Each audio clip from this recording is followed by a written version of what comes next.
Hello and welcome to the All 12 Signs video series for the second of two Capricorn full moons that we had this Cancer season. Hello and welcome.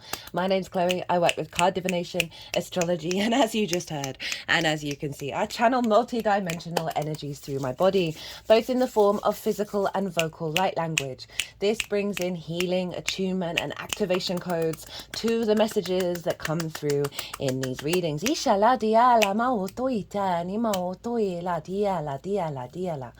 those of you who know your time of birth and know your natal chart, I recommend you check out the sign that falls in the first house first. This is called your rising sign, where your ascendant is. I read for all of the signs as if they're in the first house, so the astrology will link in closest with that. However, it never invalidates you looking at any other part of your chart. Just look to whatever sign it is that you're checking into. Look to what house it's in, the themes of that house, and you want to apply those themes as well as all the meaning you've got going on in that sign to the messages that come through. It is if it love how the channeling came through of me messing up my words. It's as if that sign has now energetically moved to the first house. So the astrology will still link in from the rising sign. You've just got to add on your natal chart meaning on top of it. As always, take what resonates, leave what doesn't. I'm reading for Capricorn in this video, so let us begin. Capricorn rising. How you doing, Capricorn? So I read for the rising signs in these videos, but for those of you who have Capricorn elsewhere in your natal chart, just look to whatever house it falls in, look to the themes of that house, and you want to apply those themes as well as all the other meaning you've got going on in the sign of Capricorn to the messages that come through. It will be as if that Capricorn energy of your natal chart has now moved to the first house. So the astrology that I will be breaking down for the rising sign will still link in. You just got to add on your own natal chart meaning on top of it. Right, I'm going to be breaking down the astrology for this Capricorn full moon, the second of two. Hello, Capricorn, getting a double upgrade here. I'm going to be breaking down like the significance of the astrology, how it relates to Capricorn rising. And as I do so, I'm going to be shuffling this deck, and the tarot cards are going to go everywhere. And then at the end, when the deck's gone down, all the cards are out, and the astrology's done, the energies that I work with, by the way, hello new viewers, if you didn't quite catch the introduction, I channel multi-dimensional energies through my body. You'll see this in terms of the movements that I do with my hands, as well as the vocal light language that comes through. There we go. And all of this brings in healing, attunement, and activation codes to the messages that come through in these readings.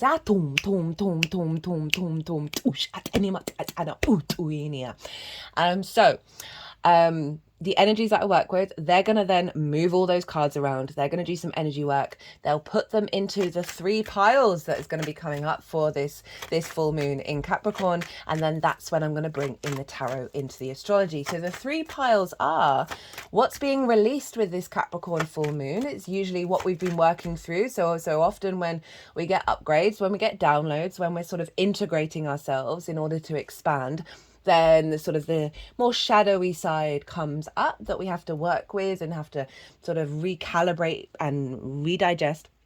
So that's going to be pile one, what we're releasing with this Capricorn full moon. Pile two is what is the download that we're getting, that we're then going to be working with the next 6 months. So I work with 6-month cycles when it comes to lunations.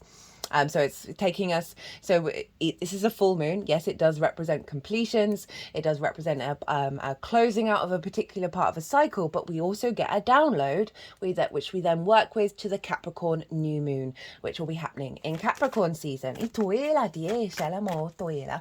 So pile two is what is the energy frequency? What energy is going to be surrounding you that you can then work with, right? So the more that we sort of understand what's around, the more that you're then able to amplify it. Pile three is then how to amplify pile two, right? What helpful tools can we get from source and clues about how to really amplify the frequency that's being downloaded.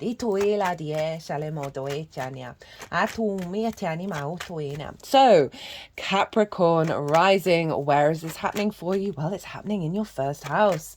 the house of self. Very poignant, powerful house you have here.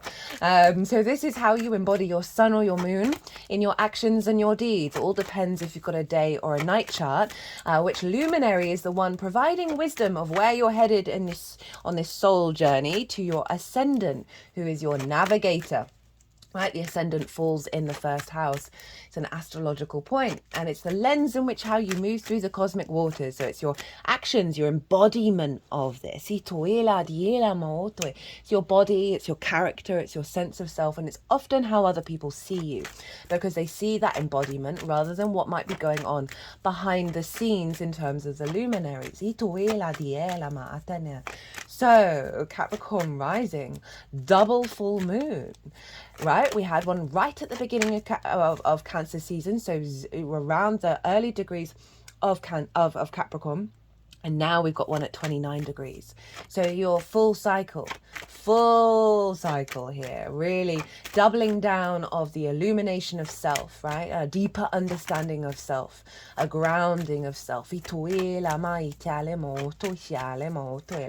Now, regulars, you know, I've been banging on for a while about how this particular lunation cycle from the new moon in Cancer to this full moon is activating. There's two threads to it, okay? So apologies, regulars, for you've heard this all before. That since Aries season last year, we have had inconjunct new to full moons. So an inconjunct, in terms of what it looks like, is a straight line with a kink at the end, right? And so we've had, from the new to full moons, over a year and 3 months, we've had inconjunct downloads. Now, inconjunct energy can be a bit disruptive, can be a bit discombobulating, because it breaks against tradition. It is very inventive in its energy. It is more maverick energy. And so we've had parts of ourselves be unlocked over the last year and 3 months that you may have got big clues, big sort of signs and symbols and feelings of, oh, this feels different, but also feels very naturally me, energy over the last year and a couple of months. But then, because it's an inconjunct, it isn't quite streamlined, right? So it can bring up a lot of other things in order that needed to be broken down in order to integrate. It can be quite, as I said, a bit discombobulating. Now, this new moon that we had in Cancer activated a cycle where now the new moon and the full moon are going to be opposite one another. So, right, new moon in Cancer, full moon in Capricorn, streamlined straight line, where things are coming into balance, where we are committing to those downloads. And so we're activating a new lunation cycle overall in the bigger picture, that where we're now going to be integrating everything that we have and embodying everything that we've sort of the downloads that we've had over the last year or so. And not only that, but the Capricorn area of our chart is acting since July last year, when the nodes moved into Aries and Libra. Speaking of Aries, hello, the Emperor. The Capricorn area of our chart has been acting as the manifestation of the North Node, right? So the North Node is where we're headed, what we're striving for. It is the into the future energy. So the Capricorn area of your chart, which for you Capricorn rising is your sense of self. Who are you? You have been recalibrating and activating a cycle that is linked into like long-term fated energy. So you would have had a lot of things coming up and a recalibration of who you are, and really grounding it into your physical vessel. Recalibrations around understanding of how other people see you, like basically how do you walk your talk, right? And really getting into alignment. Remember, Aries and Libra, that whole axis is about the individual working, being sovereign in the collective societal energy. And so this is manifesting in your embodiment, right? Of being able to be yourself, the I am of it all, while also facilitating society. Without dysregulating your frequency. So this is pretty powerful stuff. And the last Capricorn full moon, that was the final in conjunct download. And now we've got the streamline energy at 29 degrees. So it's like the full weight and power of Capricorn. The full embodiment. Itialia shotieni ma hitiali mo totienia. Itiani mo tuela di salamo do hitienia. You know, having a full moon in your rising sign, right, in the sign of Capricorn, is like the moon represents our intuition, our emotional body. How are our needs being met or not being met? How do we give and receive nourishment? And the main feeling I get is when we have a full moon in us in the first house is a deeper intuitive understanding of who you are, right? And how to facilitate your needs and your nourishment. You can feel very sort of sated. You can feel sated in your body, in your character, of a deeper understanding of, okay, no, I now have more trust in self.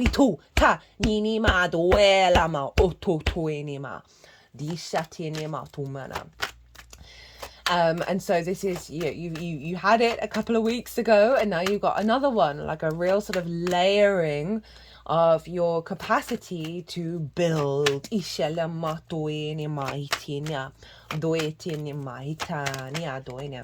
is a collective reading. I always do that reading first. It's always the fast one out.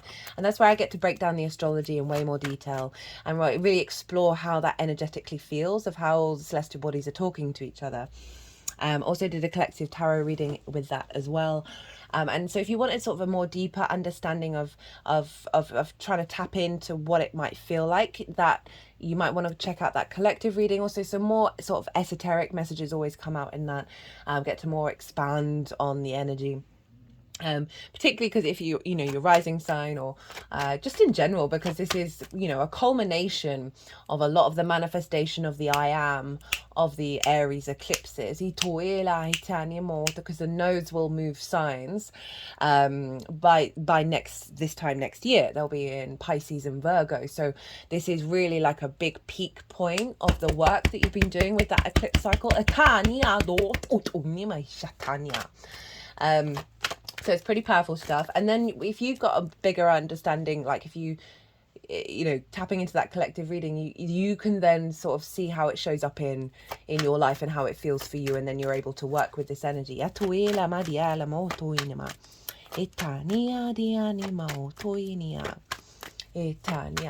full moons can bring up trigger times, right? Because it's the reverse of that, where our needs aren't being met, where there's something deep within us that needs to come to the surface because it's entangled, and we need to observe it and untangle that energy. So there may be some big things that come up in that regard with this full moon.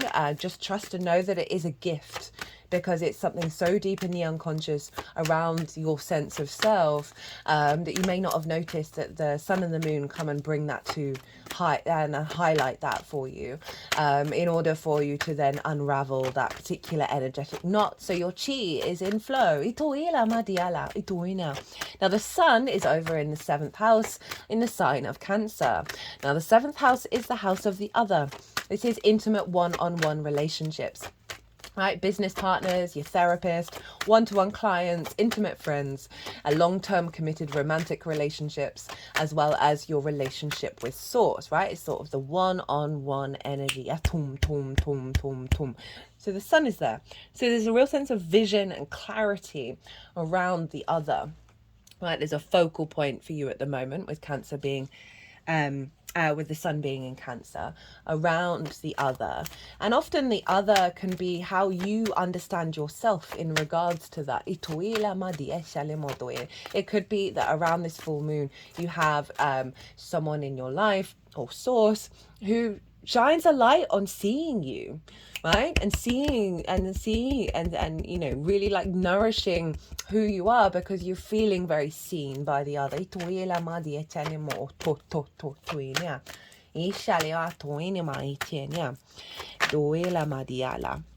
So as I said, this is an element. Hello, Cancer. So there's full moons do mark an element of a completion of a particular part of a cycle, and then when we also get a bigger download that we then start to integrate. So there's a real illumination around the balance between self and other.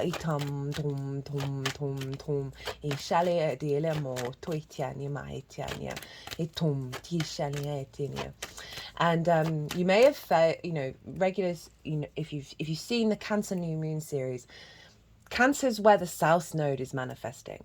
So you're going through a real refinement and depth in regards to your understanding of the other, right? There may have just been a drain. There may, go watch the Cancer New Moon series for more details on that. But the sun is there, and now it's boosting the sense of vitality and illumination on how you respond to that, right? And how you engage with that from a place of sovereignty.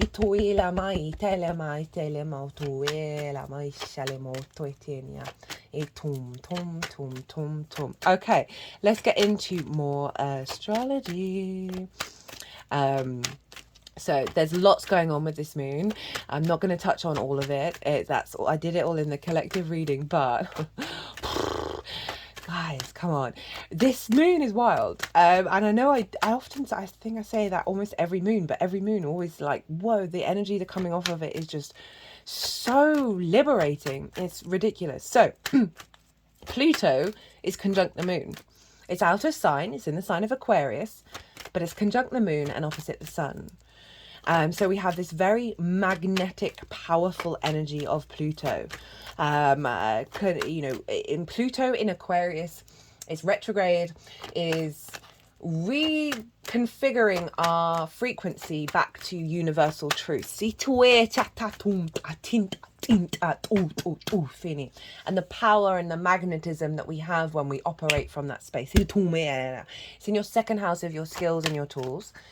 How you bring in regular income and how you manifest the things that you value and how you value yourself. So you're really recalibrating those themes to their essence. Now Pluto is influencing this moon from the second house of, again, it's very much standing in your power in a way that's very grounded, but with a higher perspective, right? Aquarius is the collective air sign. It is sort of more the big philosophical outlook rather than the minutiae. So the capacity to realize that situations around you may not be how you want them to be, but they are not diminishing who you are. And I'm not saying that to saying, oh, everything's all going to be chaos. I'm just saying it is giving you the strength of character to be able to not get dysregulated, because you're getting this massive boost in your first house of how you embody yourself that's in alignment with what Pluto's up to in regards to recalibrating your sense of value, your sense of worth.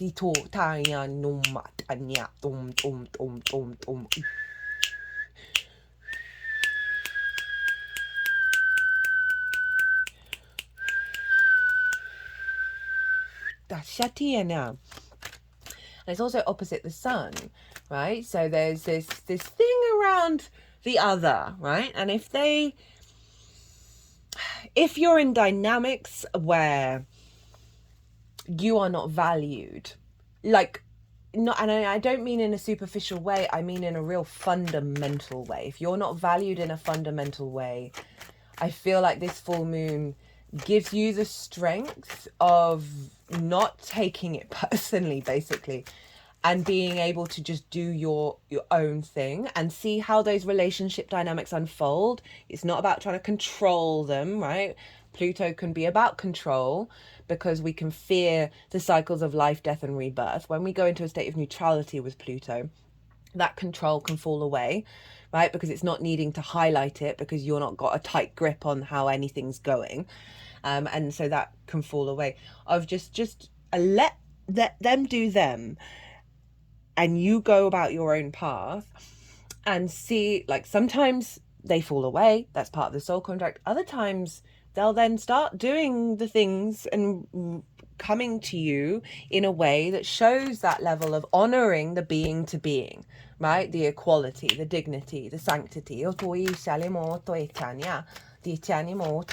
could see for some of you, this can be a real boost in the confidence of self that's linked into say you've got one-on-one clients, right? Because Pluto's in your money house, right? How you bring in regular money. That there can be a activation code around drawing towards you clients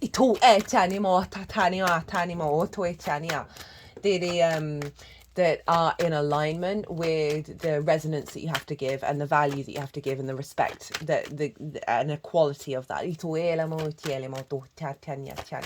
I can also see this as a facilitating energy with source in regards to your skills and your tools, right? Of harnessing your capacity instinctively through the actions that you take, right? First house. With the download, the vision of the sun over in seventh with source. That is then being magnetized in terms of your skills and your tools, of like really being able to co-create.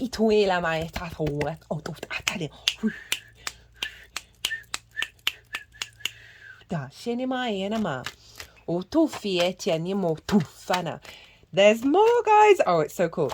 So Neptune and Uranus.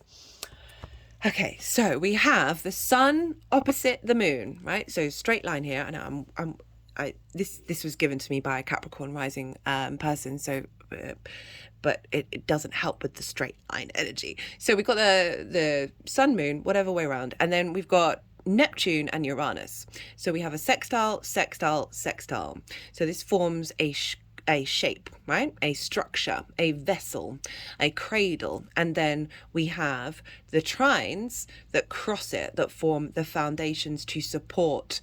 And it's called a cradle. So we are being rebirthed. There's in fact two cradles, which I talk about in the collective reading, which I won't go into here. We are being cradled by the sun, moon, Uranus and Neptune, and Pluto, because Pluto's conjunct the sun and opposite the moon. Uranus, Neptune, Pluto, they are the outer planets. They are more galactic in their energy, right? They are linked more into the bigger picture energy, and more big collective energy as well. So we are being rebirthed from this completion, right, of the trials and tribulations. Not that there won't be trials and tribulations, but there's an element of shifting in the collective reading. There was the frequency of moving away from being the apprentice to stepping into activating the cultivation of mastery. That Uranus over in Taurus, in your fifth house, is we've just had a Mars-Uranus conjunction. Did a pick a card reading for that. Go check those out. That was wild. That was really powerful. That transit, we're not, unless you're a newborn, you're not going to have that in your lifetime ever again in the sign of Taurus. It happens every 2 years. Next time it will be in Gemini. Which can't wait. And very powerful liberation energy, like a confidence, embedded confidence of you walking your path, you walking your soul's path, and your motivation and your drive to do it, and the confidence to take action on it. Embodied in the 3D realm of bringing pleasure, comfort, joy, all that good stuff. So Uranus is over in your fifth house of your creation energy, right? Wanting you to be uniquely you in the way that you create. There's just no getting around it. There's a long transit you've had there of you recalibrating to be confident being your unique self in the way that you express yourself creatively. There's pleasure, joy, amusement, games, children, literal children, figurative children, your inner child, as well as love, romance, and dating. All of those things come from your creation energy, right? That spark, right? That thing that drives you, that gives you a spring in your step, the house of joy. So we have Uranus there, right? And then we have Neptune over in Pisces in your third house of communication, right? This is about the house of the goddess. This is where we bring our big picture philosophies from the ninth house into our day-to-day, how we find meaning, our ebb and flow, right? The day-to-day, things we do on a day-to-day basis, our local community. It is about your environmental frequency and the lens in which you communicate through. And Neptune is the capacity to bring in source into our reality, right? Bring in different realities, bring in this level of mysticism and expansion, all the frequencies, all the dimensions. It's a very powerful force that we have here of Uranus, who wants you to walk your soul path and will disrupt your life if you're not doing it, in order to help you out, even if it doesn't feel like it at the time.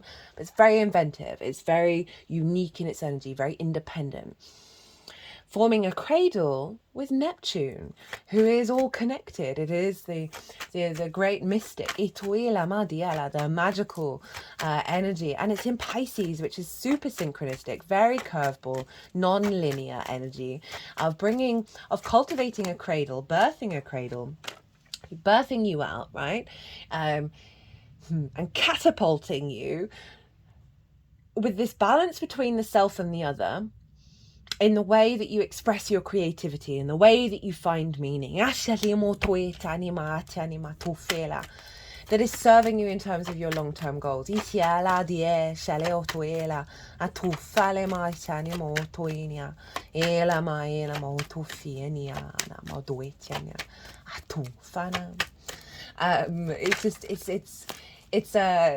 It really is just solidifying the capacity, right? Capricorn, you're ruled by Saturn. You are the collective earth sign. For me, very much, yes, it's the banking systems, hierarchical structures, but it's the longer term eons of civilization of our species, right? It's the epic sagas, the traditions, the wisdom from the earth.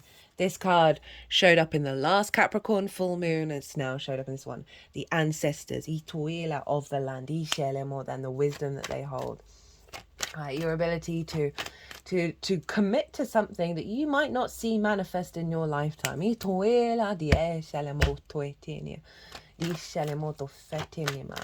So we've got this beautiful full moon, right? That is birthing your capacity to bring, and it's really tied into a lot of what's going on in Gemini, okay?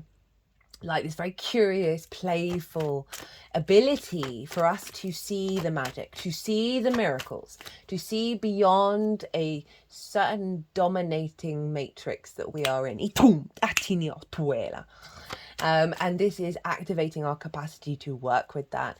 So through your embodiment of self, through your understanding and interactions with the other, right? Of being in union with that, and being able to express the magic within yourself, the reality of your day-to-day shifting in a more creative, liberating force.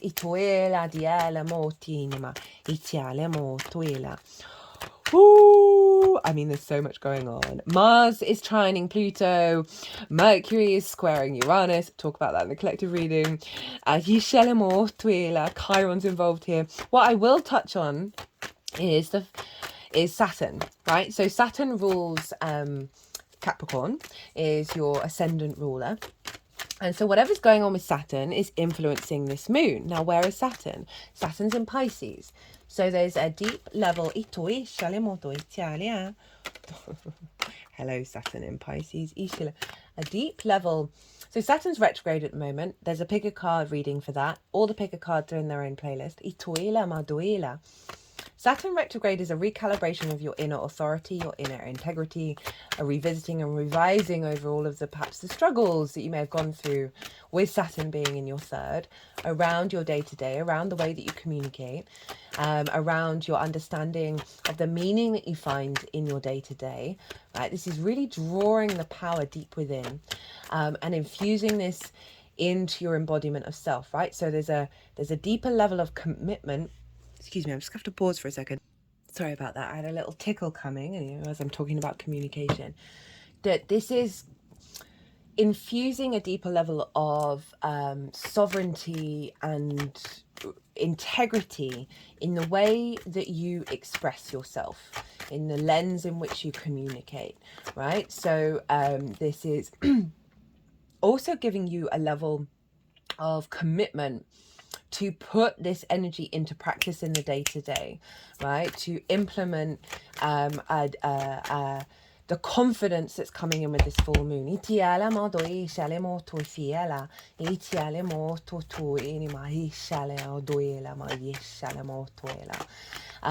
that sense of maturity in how you perceive what's going on in your day-to-day that isn't diminishing your ability to walk your talk. Remember, we're doing the bigger picture here.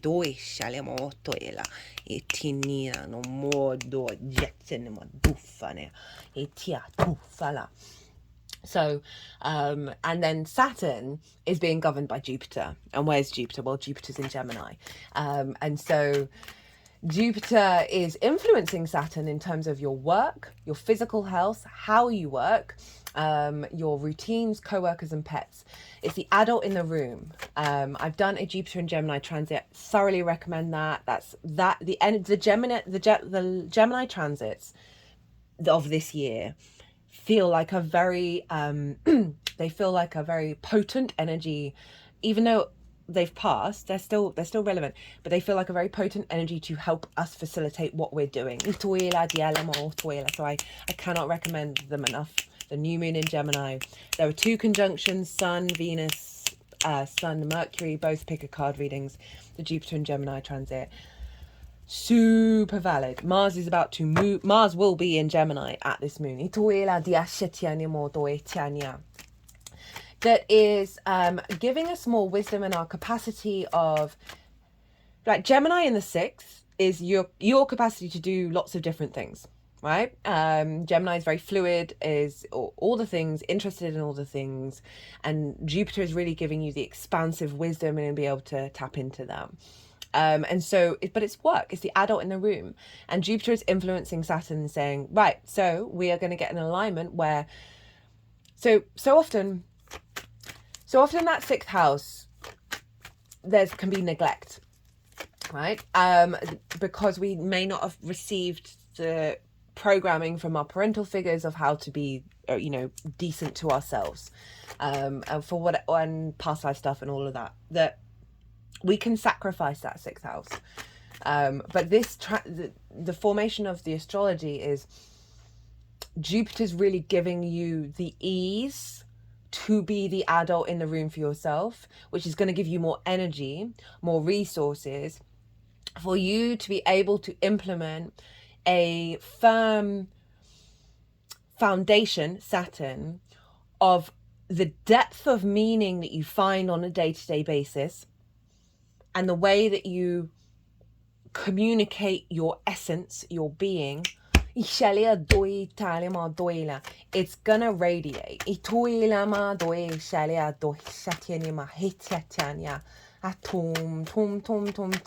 I could see this in terms of clients, of more work coming in if you're day-to-day. For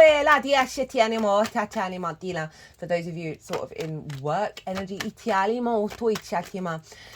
more capacity to build healthier relationship dynamics, because that 6th house is followed by the 7th of long-term committed intimate relationships. Like the power of the capacity to put in the work on a day-to-day basis that facilitates the self and the other.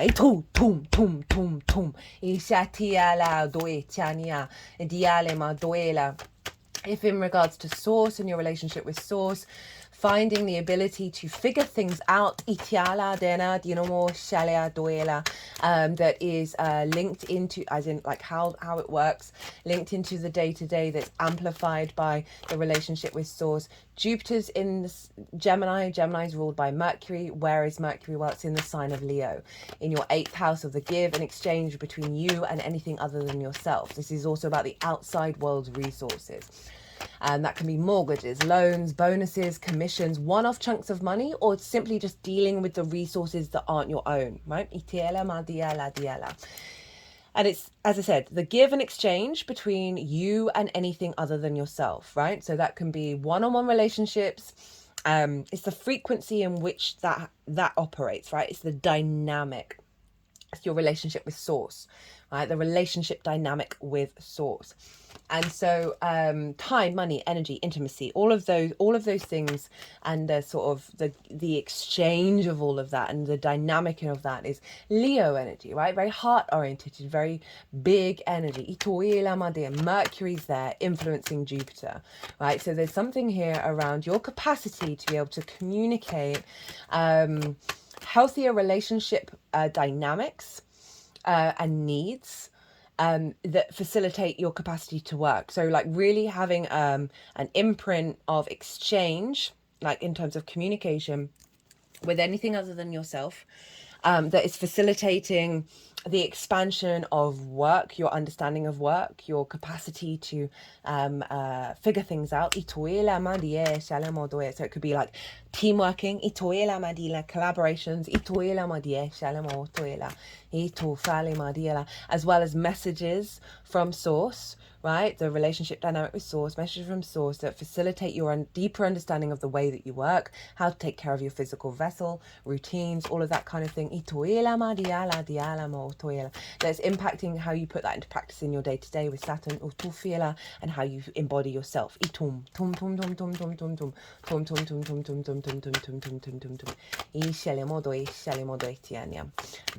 Now, the sun. Wait, do I want to say anything about Mercury and Leo? I can also, as I said, see this as healthier relationship conversations that get applied into the day-to-day. And that relationship, that can be love, that can be work, that can be clients, messages getting out into the outer world, more creating a more expansive nature, that see the wisdom in the way that you work, that gives you more settled energy in your day-to-day.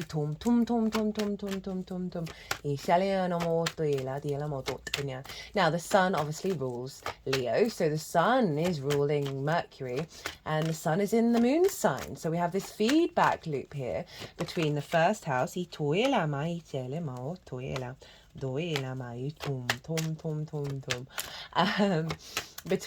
the first house of self, ruled by the third house of communication, so a deeper level of your capacity to communicate and work with your day-to-day, work with the meaning of your day-to-day, your environmental frequency, from a place of inner sovereignty,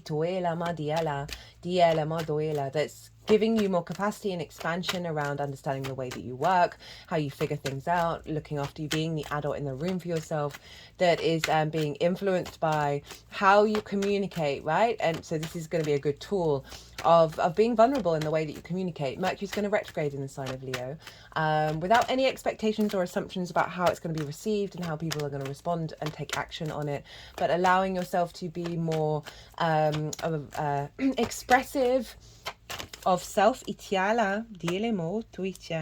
Oh, 3 nights. Ooh, Dishana, there's your card.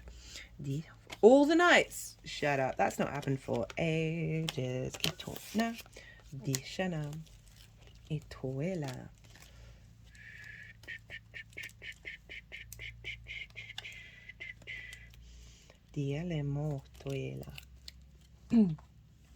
Where was I? Sorry, I got a bit distracted by when the energy's sort of messing around with the deck. By allowing yourself to be more vulnerable, that's going to really facilitate, and while standing in your power, it's going to facilitate the energy that comes, the feedback loop that comes from the universe, in regards to that, because it takes a lot of courage to do that. Obviously do what your intuition guides you to do. I never want to suggest going into really vulnerable situations where you feel unsafe and be vulnerable. Like, be mindful, but being able to have those heart-to-heart conversations, and also as well, Mercury in the 8th, your ability to pick up information from the outside world, from all the multi-dimensional sphere, the resources, and how you connect the dots and be able to then that's influencing. So there's a lot of downloads that are likely to happen over the next 6 months in regards to you understanding the way that you work and then being able to implement it. And then that's coming back, back to the 7th, right, of your one-to-one relationships. So all of those themes, whether it's business, friendship, work, source, in regards to there is an influence here of, there's a visibility of the 7th, right, by the other of the work that you do. Right, I'm gonna leave it at that. Woo! I mean, there's so much other cool stuff, but as I said, all in the collective reading. So look to where your sun and your moon are in your natal chart. Look to the themes of the houses that they're in, because they always get activated with every lunation cycle. They just put the Knight of Wands like hidden at the back, right? So there's something around your capacity to roam from your spark of spirit having been a little blocked, but the Empress is on the top, so it's a shift of gear here. Going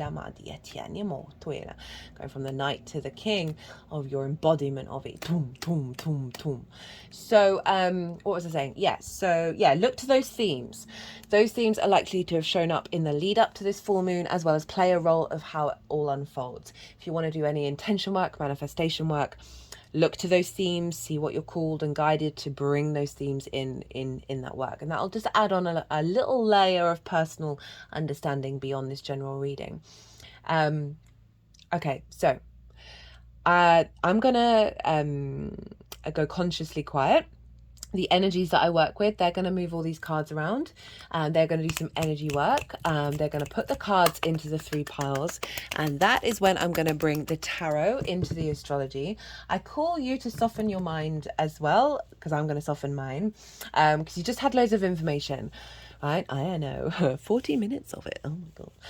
Just let it all settle, and then see what intuitive hits come up for you. Right, let it all just digest. Don't try and over complicate it, and then see what your intuition is coming up for you. Ituela, dialeane mo tuenia, atum tum tum ena. Ela ma otum tum ea ma ot.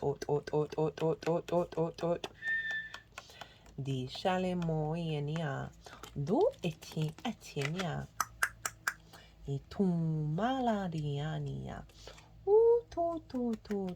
tu. Okay, clearly clearing out some karmic stuff around self and other here. E tum ti saladia la ma otuela etiniema etienema.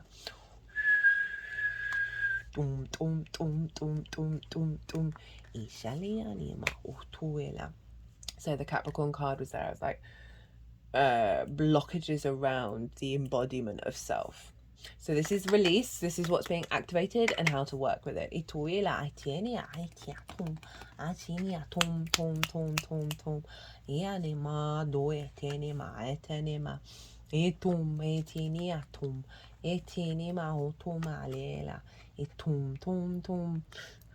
Blockages around visibility. Connected into this very powerful Ten of Swords.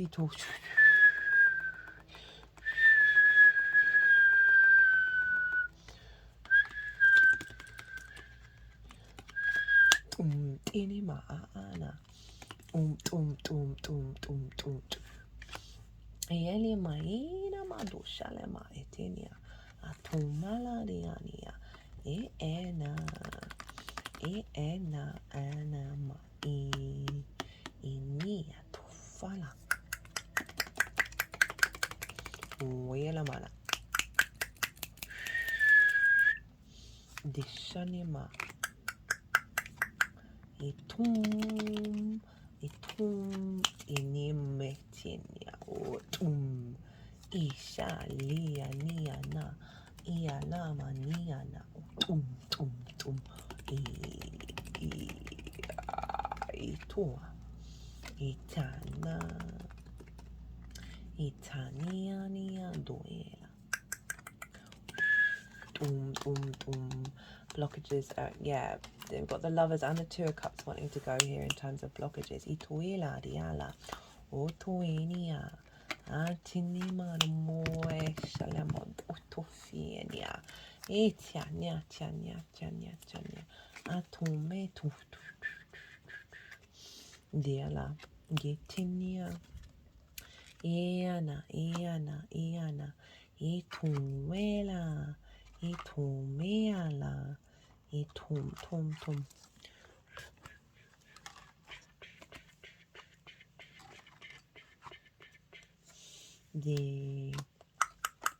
Diala. Duela, diele, ela, maatini.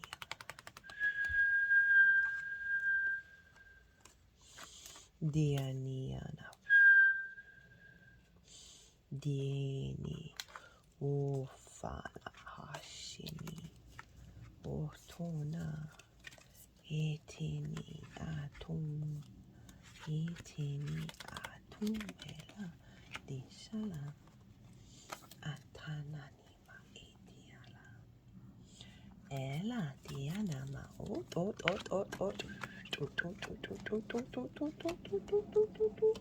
Dishinima. Etumali atumpatatana. Etum tatini atanima. Etinia nima duela. Doshanima diana. Do dishana. Doela.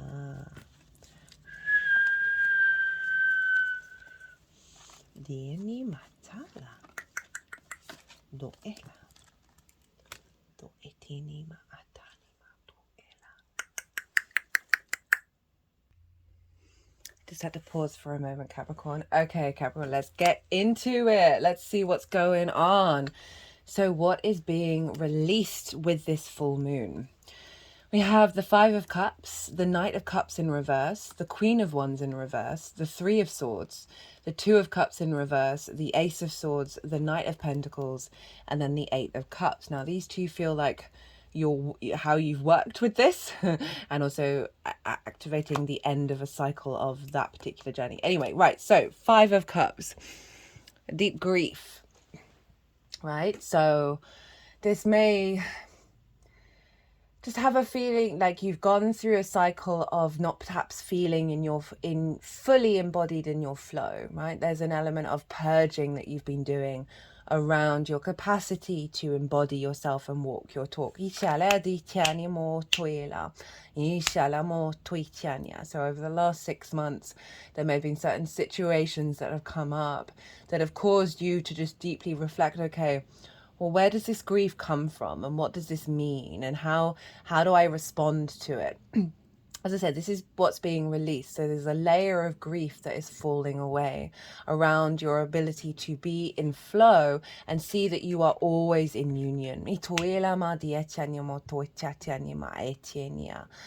And then we have the Knight of Cups in reverse. And so this is a release around a blockage of you being able to be in your flow, being able to move from a place of love, right? From a place of imagination, from a place of being the true romantic. And so it's not surprising that's come with the grief card, because so often with the grief card, with the Five of Cups, we can feel quite stagnant and quite heavy and not be able to tap into this beautiful energy of the Knight of Cups. And it's just sort of emphasizing the heaviness. And so, like, as I said at the beginning, this is the manifestation of the North Node, right? Of your power and your roots and your foundations of your ancestors. We've got the Emperor showing up, of that Aries energy. That there's been some recalibration around how you respond from a very fundamental place to your environment and your experiences, right? And then we have the Queen of Wands, and the Queen of Wands in the upright is very nourishing of your creative fire, of your passions, of your drives, of your motivations, right? She's very independent. She's very confident in herself, right? She's able to cultivate and bring nuance and depth to that spark of spirit and really light the fire within yourself and create a level of warmth and depth. And so it being in reverse of what's falling away is a restriction around your capacity to hold your inner flame, your inner power in your embodiment of self, right? If we think about that Mercury over in Leo as well, that's influencing Jupiter and therefore influencing Saturn, therefore influencing this moon. That there's something around the capacity of you being able to hold your fire when it comes to dealing with the outside world.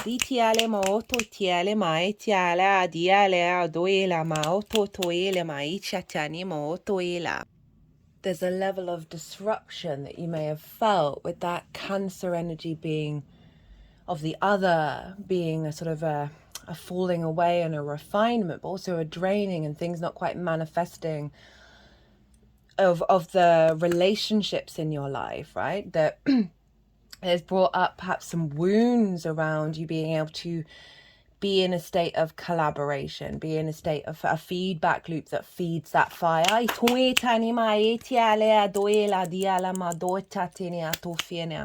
So with the Queen of Wands coming in reverse, it's like this is this block around that cultivation. If we all think about the Aries energy and not just the Leo, but that firepower, and you've got Sagittarius in your 12th of like the instincts that you have around how you respond to your environment based on your unconscious responses, the relationship dynamics, and like your home and like the parental figures, that sort of blockages around that. It's a feminine energy because it could be linked into the mother. There's a release around your capacity to cultivate your inner flame. When you're operating from a place of self and how you embody yourself with the away from that restriction. We then have, Three of Swords, Two of Cups in reverse, the Ace of Swords in reverse. So Three of Swords, again, very sort of archetypal energy of like the words, the ideas, the constructs, the intentions that have distorted our heart's frequency, distorted your blood pumping around your body so you can get up and go and be from your innate initial frequency. So there may have been some wounds that have come up, some limiting ideas and frequencies that have helped you get deeper underground of understanding who you are and what you are. So it's all been part of a process, but coming up in the release part is saying there's these swords there's a layer of this that is falling away, where you're not needing to feel that pain in your heart in the same way, when you are just being yourself. Got the Two of Cups in reverse. So this is about the union of the masculine, feminine and spirit. This is about the union of self as well as the union with others in a way that is respectful. They honor each other. They are eye to eye. There is dignity. There is equality, right? There is a love and healing here, and the offering of love, the connections, itoila. So with that Cancer energy being sort of a drain, there may have been just not necessarily manifesting in the way that you would like. It's not that there isn't connections. It's just there's been a deeper refinement around what the discord and lack of union between self and other has been around for you to really reflect on it and really bring some depth and understanding to it. And so with the Two of Cups showing up in reverse, it's saying this block, this part of this cycle is being cleared out. It's very similar energy to the new moon in Cancer in terms of this particular cycle is we've gone through a lot of the difficulties around the eclipse manifestation and activation, and now we're really stepping into the mastery energy of it. Ace of Swords in reverse, right? Your capacity to see clearly, right? To see, have the vision, have the divine inspiration around your sovereignty. Any blockages of you being able to implement your intentions and to understand what on earth has been going on, right? It may have been quite clouded and quite heavy, and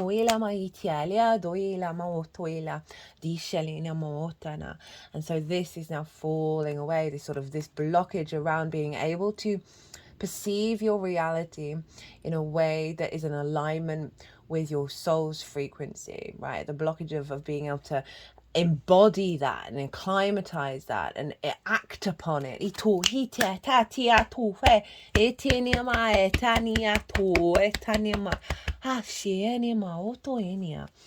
then we've got the Knight of Pentacles and the Eight of Cups.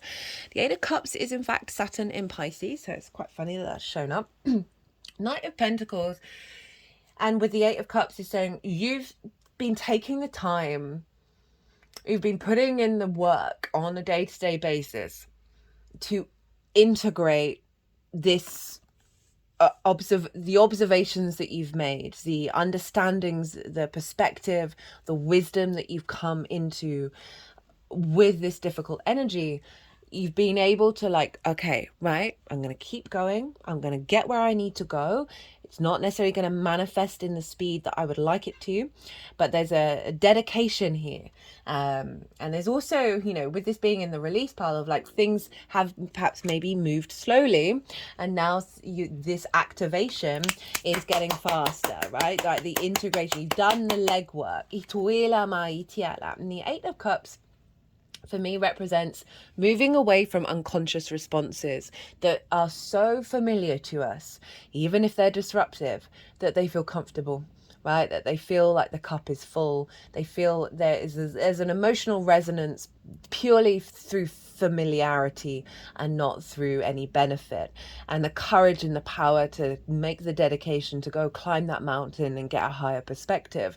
Right? This is saying that you've been doing this. You've been walking away from the whatever's shown up for you over the last 6 months. You've understood what's going on. You've been able to, with that Knight of Pentacles, be very practical about it, be very grounded, and allow yourself to let this new perspective culminate and digestion, as in like allow it to sort of build and build and build and build and build. But that part of the cycle is being released. And what have we got for the activation? Got the Hangman in reverse, the Four of Pentacles, the Emperor, Eight of Wands. Hello, Capricorn, the Devil card, the Empress. We've got the Emperor and the Empress. We've got the Nine of Pentacles, the Lovers, which was originally in this pile again of a with what's going on with the eclipses. A refinement of relationships, one-on-one relationships, has been a big theme for you since July last year, right? We're still going to be in it until January. But it's very interesting that both of the Union cards have shown up. The Ten of Cups, the Six of Wands, and the Sun. And remember, we've got that Ten of Swords in reverse at the bottom of the deck. Now, this is a release of karma, right? This is a very, very karmic card. They're all along the spine. We store a lot of energy, karmic energy in our spine. The energies that I work with, they would love it if I just spent at least 10 minutes a day doing some spine unraveling. Oh God, I can be quite stubborn when I'm given suggestions. But essentially, this is the swords are falling away, right? The ideas, the limitations behind you being able to get up and move and embody yourself. There's a big karmic shift. Remember Pluto in your second house of your sense of value, right? How you value yourself that isn't being distorted by this sense of betrayal or limitations. It's got some sort of big energy happening at the back of my back. So the Ten of Swords in reverse is saying the swords are falling away, right? These limitations that you signed up for, FYI, we're marking this line in the sand, right? That level of Capricorn, of being able to understand it's part of a bigger resonance and a bigger cycle. Right, so Hangman in reverse. Hello, Neptune. This is very much the wisdom that you have gained from the pause and the perspective with that Knight of Cups and Knight of Pentacles and the Eight of Cups. You've gained a huge amount of perspective, right? A huge amount of illumination. And so when the Hanged Man in reverse shows up, this is you walking with your halo out into the world. And feeling it embodied.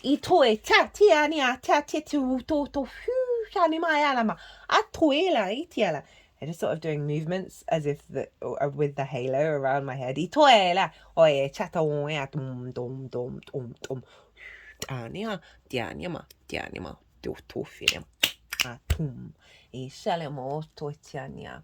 And it is Neptune, so it's your capacity to bring this. I love the third house where you have Pisces, because it is the crux of how we find peace in the chaos. How do we find meaning in the small things, right? Rather than the bigger picture, which can feel very overwhelming at the moment, very understandably, given what's going on in the world. That the Neptune retrograde is really allowing that to bring that within yourself, right? The deeper knowing, the deeper mystic within you. And you're able to put it into practice on a day-to-day basis of your embodiment of this wisdom in your day-to-day. Four of Pentacles, sovereignty of your energy, right? The Four of Pentacles for me is the your inner frequency, not being distorted by the outside world, being sovereign in their nature, and being able to create from a place of sovereignty and security and structure. You are in your power. The Emperor, doubling up on the power energy. This is Aries. This is your fourth house of your roots and your foundations, your ancestors, blood and soul lineage, parental figures, a roof over your head, private life, right? Very, very, I am who I am. Oh, doom, doom, doom. But with a lot of wisdom, right? The Emperor is the King of Kings. He knows his own divinity. He knows his own sovereignty. And he knows that when he allows his nature and instinct to unfold, he will find wisdom there in his actions. And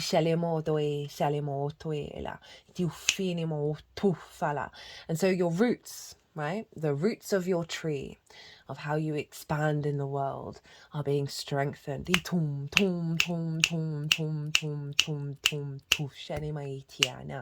Remember that Uranian energy in the fifth house of creation energy, right? Of you really bringing a lot of wisdom in how you move through the world from a very creative but empowered place. Eight of Wands alignment. Right, so things are now falling into place. This is the straight line of the opposition, bringing into balance, bringing into alignment, that there is a fast alignment energy coming in off the bat of this wisdom and this empowerment and this sovereignty. That's going to see your embodiment of your actions have more flow. And a deeper sort of knowing within you, right? Even if things aren't like in alignment, as in like everything that you want manifesting, that there's a knowing that even if they aren't quite working out in the way that you want them to do, that you know that it's also alignment.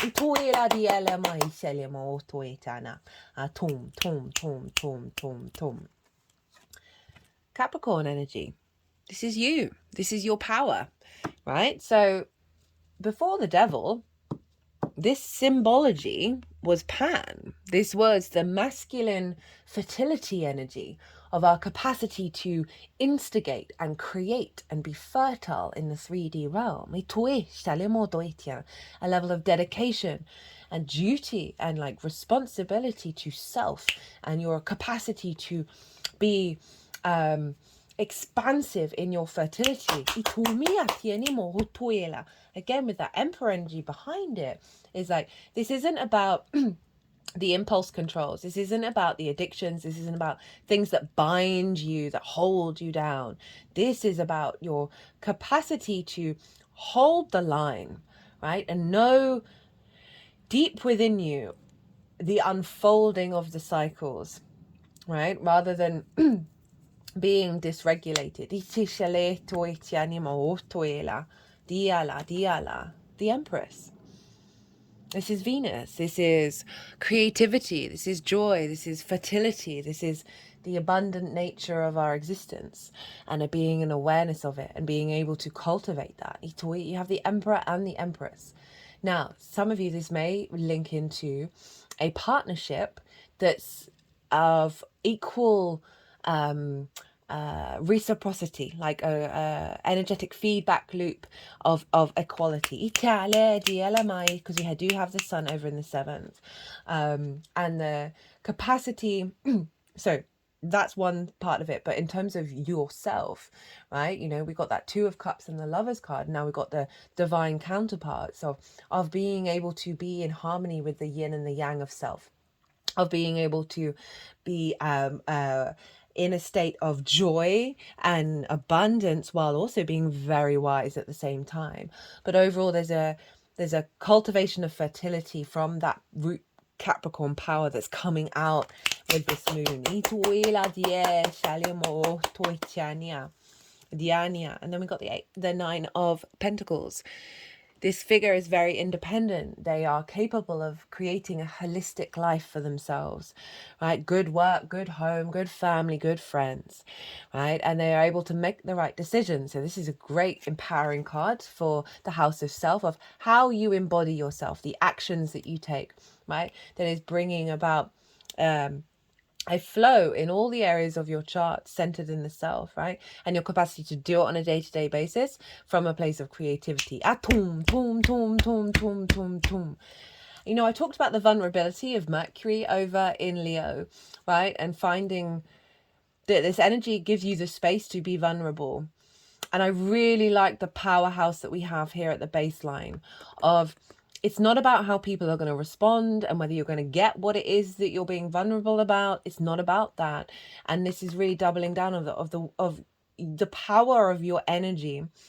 It's not about how the external responds. It's about the actions that you take by being vulnerable, and how you are then still in your power, even if things don't work out in the way that you want them to. Exactly, right? Remember, source, cosmos, your unconscious, whatever it is that you think is running the, not running the show, you know what I mean, like the sort of the zoomed out bigger perspective, that you have a lot of strength here and a lot of wisdom to be in that vulnerable state without it disrupting your capacity to keep doing what you need to do to bring yourself into a state of opulence. And I don't just mean into like the material plane, but that sense of, no, I'm good.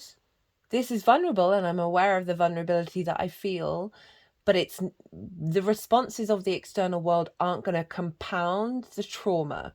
And it's not me saying like you're going to be faced with conflict, or I'm just saying that this energy is saying, if things show up that may have previously have been wounding you, this is saying no, you've got a frequency coming in that's giving you the capacity to go beyond that.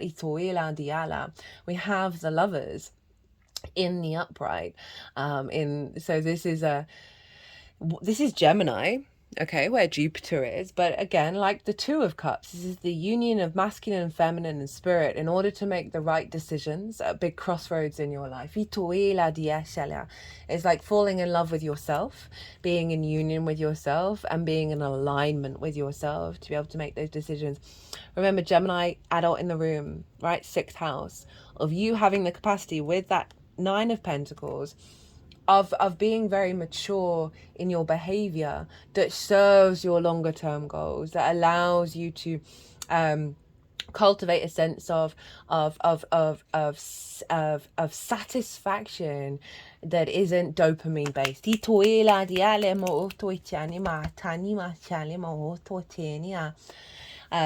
So for some of you, if this is relevant in terms of like relationships, because the sun is over in the 7th, be that romantic or clients, there is something about a union here, right? Of a coming together of the self and the other.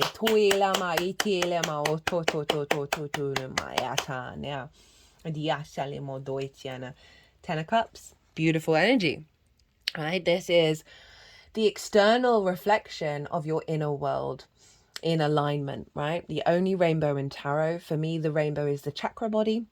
I know it's the bridge between realms, but it's when we're in alignment, it's that acknowledgement. You see that alignment reflected in other areas of your life that are external to you, right? So this deep power of self coming in, you're going to see that sovereignty, that resonance of your inherent frequency, that is love, by the way, FYI, reflected in your external world, right? So you can see in terms of like the 3rd house, 6th house, as well as the 5th. We've got quite a lot going on here of a real boost in your ability to work in a really creative, passionate, joyous way that is resonating with the external world. And that there's a feedback loop of, I don't want to say resources, but because that can, the more emotional resources, right? Emotional alignment and resonance that's bringing you more flow in the other areas of your life, right? Giving you more satisfaction emotionally. 6 of Wands, recognition, validation, right? This figure has gone and done a difficult thing, and they are about to go and have a feast.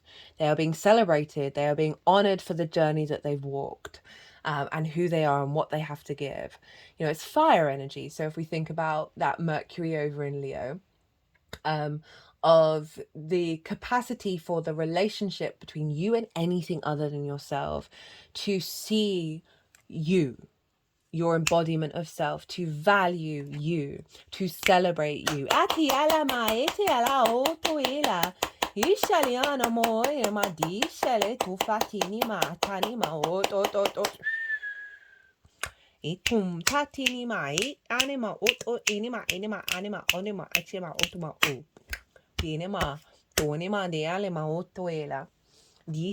then the Sun, one of the biggest yes cards in the tarot, right? This is about vision, joy, freedom, just light, the light giver, right? The illumination of self, being seen, feeling more carefree, more joyous. Remember, Uranus is over in the 5th, where the inner child is. And so there's a sense of liberation of that inner child, which I talked about. But with the Sun showing up as the final card for the activation of you being able to see it, right? You being able to feel it. Of your essence being visible rather than being restricted. Okay, how to work with this energy. 7 of Swords, Knight of Swords, Knight of Wands. Remember, you have all of the knights, by the way. So there's something around. Apologies, Capricorn. I had to pause again. I've had several work phone calls that I couldn't rearrange. So I do apologize. So how to work with this energy, right? How to amplify it. We've got the 7 of Swords, the Knight of Swords, the Knight of Wands, the King of Wands, and the Chariot. This is Cancer. So the 7 of Swords is all about... So this figure is stealing away the 5 of Swords. And the 5 of Swords is all about domination and subjugation. It's about hierarchies and winning and losing. It's about conflict, right? And conflict of the mind. Now that can be external, in your external relationships, as well as your internal sphere. So the 7 of Swords is... This figure is stealing that away. It's doing something different. It's making sure that the battle doesn't happen. Right, everybody else is preparing for war, and this figure's like, no, let's sidestep that one. So it's calling you to allow yourself to think about different possibilities of embodiment. I mean, what I'm really feeling is just the acknowledgement that a shift has happened. That's away from sort of conflict or discord or any inner turmoil, and this card showing up is saying there's a new energy around, right? And this is saying put it into practice. If you find yourself embodying the 5 of Swords, right? If there's a Five of Swords moment going on, of just recalibrating back to this, of like, okay, is there another route round? Is there another way that we can look at this? Is there a, because this figure, if you think about it, right, the battle, the war, it's going to have long-term consequences, and this figure's thinking about those long-term consequences rather than the inherent conflict of the moment, like the big rah energy. And so it's really genuinely calling you, say, okay, right, where can I find peace? Where, and this is also saying, look for peace, look for space, create more space for peace.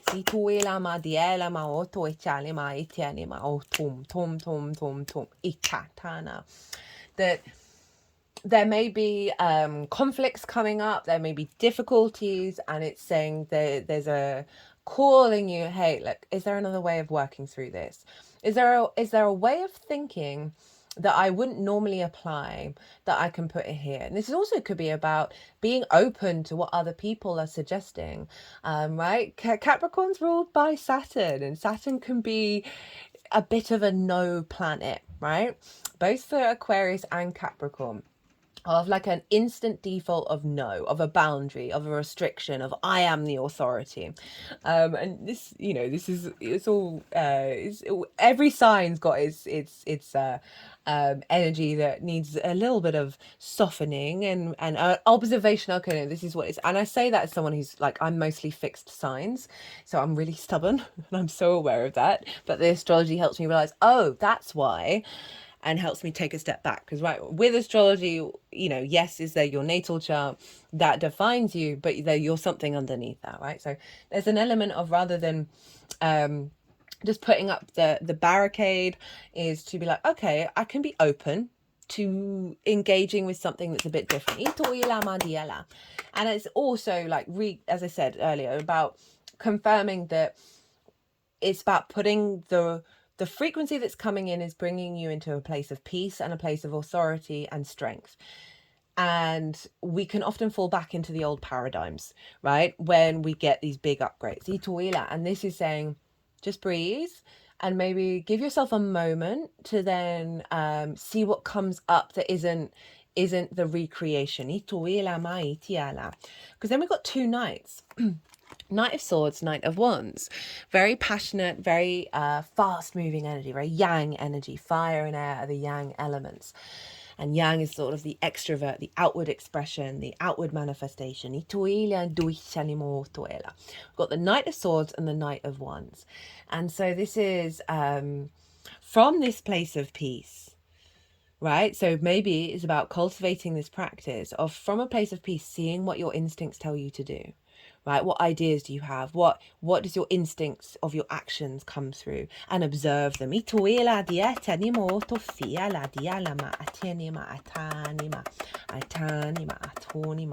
with this deep wisdom that's come through, it's really saying, what I feel is like, this is a trust in your responses. Right? Your embodiment of self, the actions that you take. There's a fast-moving energy to this, so there's something around being a bit playful and a bit creative. You know, as I said, right, Saturn and Capricorn can be deemed as quite traditional, right? And not necessarily wanting to break out of the well-trodden path. And this is really saying it's time to set yourself a bit free and then see what happens, right? Not with any expectations or assumptions, but just to play around. You are a multifaceted, multi-dimensional being, right? You have the capacity to embody all energies. But there's definitely something around movement. For some of you, this might be about doing more exercise, more body stuff, right? Taking care of your body. And also putting in a lot of action on the day-to-day, right? So that's kind of backing up what we were saying about the third house of Saturn on your day-to-day, Jupiter in the way that you work, expansive, being able to take those actions, put in those actions. You've got a lot of energy supporting you, a lot of that's going to help And so the fact that these have come up, they're like doubling down on, use this time to take lots of different actions. You don't have to have the answers figured out. You don't have to know what the end result is going to be. This is more about the experimentation of it. So you get an idea, inspired, take action on it, right? Your instincts. See what happens.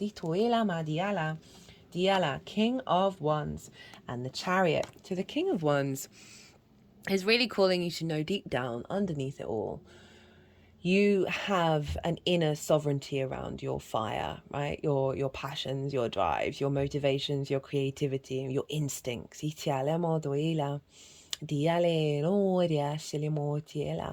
your fire energy are in very magical houses, 4th, 8th, and 12th. And there's something about that with this fire showing up here of really through this activation of the full moon in Capricorn, of the house of self, it is strengthening your instincts, like the magic that you have in your instincts, and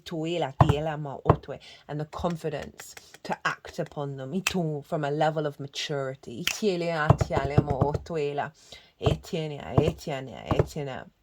Right? So there's a real sense of cultivating, with that emperor energy, right? That is the download, and how to activate it is to put it into practice. And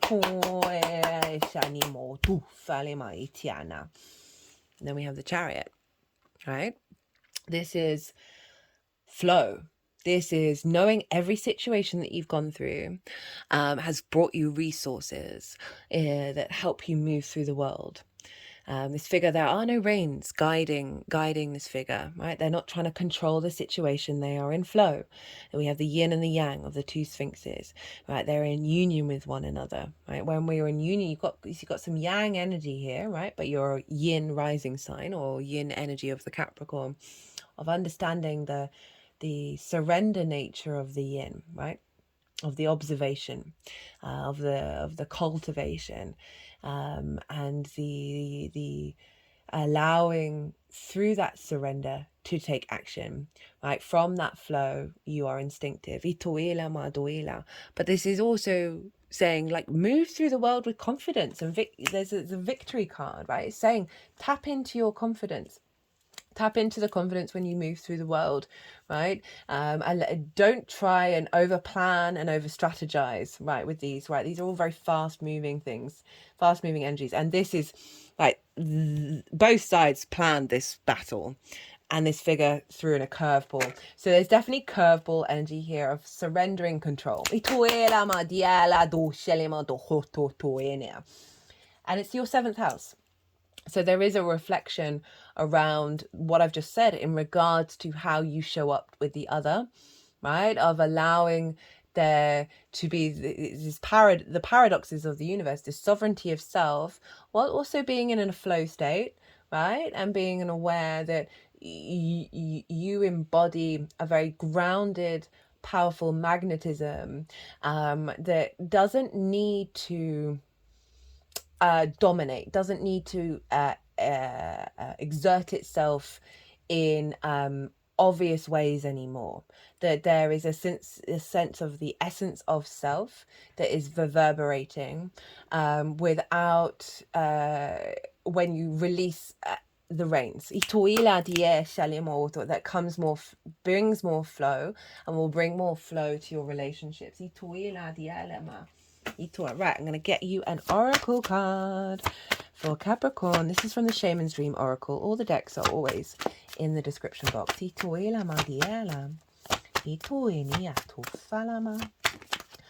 What does Capricorn need to know? What's the final message for Capricorn? For this second Capricorn full moon.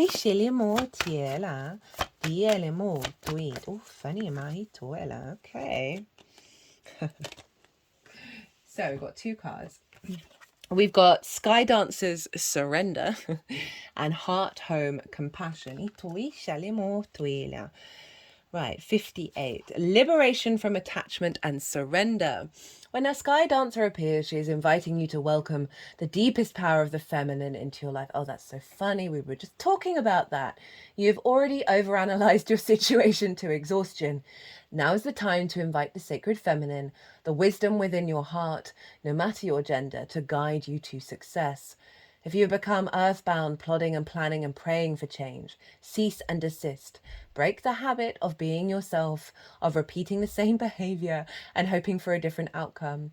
Stop trying to figure it all out and stop overthinking it. Surrender. That is just, it really is just summing up what we've just talked about.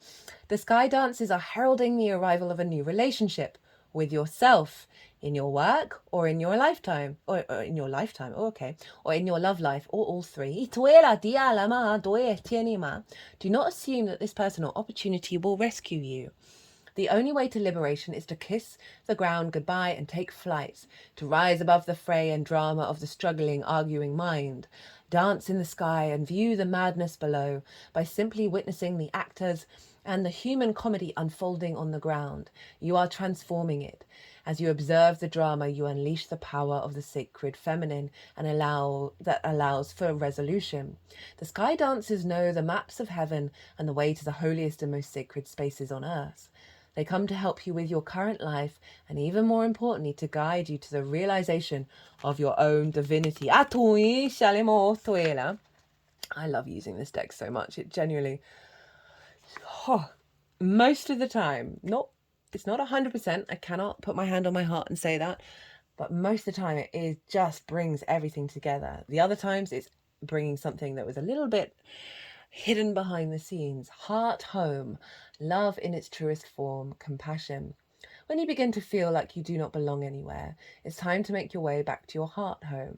This is your true home. You're being called back to the quiet place where your soul resides. Put everything on hold for a short while. You are being offered the experience of love in its purest form, unconditional and unbounded. This is not the love you must work hard to earn or barter for. Drop into your heart space and rest there for a breath or two. Replace the judgment of yourself and others with compassion. Really, it is that easy when heart home shows up. There is no need to forgive anyone for anything. None of it occurred in spiritual truth. It is only your belief in the story that makes it so powerful. Allow your love to wash clean all those impressions. Empty yourself of all judgment and preconceptions and allow Spirit to fill you with the sweet nectar of peace. When the heart home shows up, it's imperative that you heed its call, lest the universe orchestrates a way to bring you back to yourself that is of a harsher nature. So this is sort of doubling down on the flow and the radiance of self, right? The grounding of knowing thyself, loving thyself unconditionally, and having the confidence and the sovereignty to express that vulnerability from your heart without any expectations, right? Without any judgments of how it's then received. But by simply allowing your heart to breathe. Right, Capricorn, I'm going to leave it at that. Ooh, nearly an hour and a half. Sorry, not sorry. If this resonated, if you just enjoyed looking at the tarot, learning about astrology, it would bring me great joy and obviously help the algorithm to hit that like button. If you want a personal reading, maybe perhaps deep dive on what's come through in this message or anything at all, my website is in the description box. My email address is on the website. It's also on the community page. And I also have an Instagram, so you can DM me. I love to tailor to a client. My Virgo sun really loves doing that. So we can have a chat, figure something out. Other than that, Capricorn, be good to yourselves, be good to those around you, and most importantly, be well until we meet again.